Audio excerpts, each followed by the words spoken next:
আজকের ভিডিওতে দেখাবো বৈদ্যুতিক ট্রান্সফরমার কি কাজ করলে চুরি হবে না আর কিভাবে চুরি হয়েছে তার একটি গল্প তুলে ধরবো আপনাদের মাঝে। এই যে গ্রাহক কয় কি তো ট্রান্সফরমার ভাই, দেখি এই ঢাকনাটা একটু তোলেন তো ভাই। দেখুন এই যে চোরে কিন্তু চুরি করে নিয়ে গেছে একদম। দেখেন এই যে ভিতরে কিন্তু কিছুই নাই, এই যে সালার ভিতরে এগুলার ভিতরকার মাল ছাওয়ালা সব ঠিক আছে না ভাই? এটা কিভাবে চুরি হয়েছে, আপনি কবে দেখলেন যে চুরি হয়েছে? এটা পরের দিন সকালে যা দেই নাকি নামাজ পড়ে পরের দিন সকালে ওই ইয়েতে মোটর ঘরের এখানে গেলেন না? মিটার সহ বাইনাতে আছে। তার জন্য আপনি ঝাড়াই যান নাই কেন?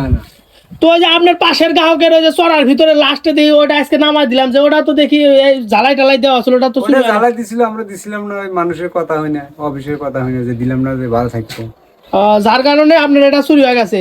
এক রাইতে কয়টা চুরি হয়েছে? তিনটা এক রাইতের ভিতরে ট্রান্সফরমার চুরি হয়ে গেছে। তিনটা নিছি। আপনি যা স্পটে যা কি পাইলেন ট্রান্সফরমার সাথে?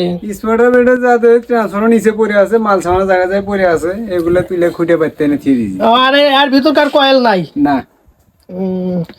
ঠিক আছে ভাই, এরপরে কি আবার ট্রান্সফরমার একটা লাগাইছেন নাকি? হ্যাঁ, নতুন লাগাইছি আবার। আপনার কত খরচ হলো মোট? 50,000 মতো হয়েছে। 50,000 মতো না? তো এখন দেখাবো আপনাদের কি কাজ করলে ট্রান্সফরমার ভালো থাকবে, চুরির হাত থেকে রক্ষা পাবে। সো আমরা চলে যাচ্ছি একটা মাঠের ভিতরে। সো মাঠের ভিতরে গিয়ে একটা ট্রান্সফরমার নামাবো। এই যে দেখুন ট্রান্সফরমার কিন্তু নামানো হয়েছে। 3টা ট্রান্সফরমার এক রাত্রের ভিতরে চুরি হয়েছে, কিন্তু এই ট্রান্সফরমারটি চুরি হয়নি। দেখুন এই ট্রান্সফরমার সুন্দরভাবে কিন্তু ওয়েল্ডিং করা আছে এবং সুন্দরভাবে বেড়ি দিয়ে আটকানো আছে। এরকম ট্রান্সফরমার থাকলে কিন্তু চুরি হওয়ার সম্ভাবনা নাই। আপনারা দেখছেন Shamsul electrical official. Facebook, YouTube, TikTok, ইনস্টাগ্রামের সাথে থাকবেন। সাথে আছে আমি শামসুল ইসলাম। সো আপনারা এরকমভাবে ট্রান্সফরমার বেরি দিয়ে লাগাইতে পারেন। এরকমভাবে লাগাইলে চুরি হওয়ার সম্ভাবনা নাই নাকি? নামাই সিজন শেষে এই ট্রান্সফরমারগুলো নামা রাখেন, ঠিক আছে?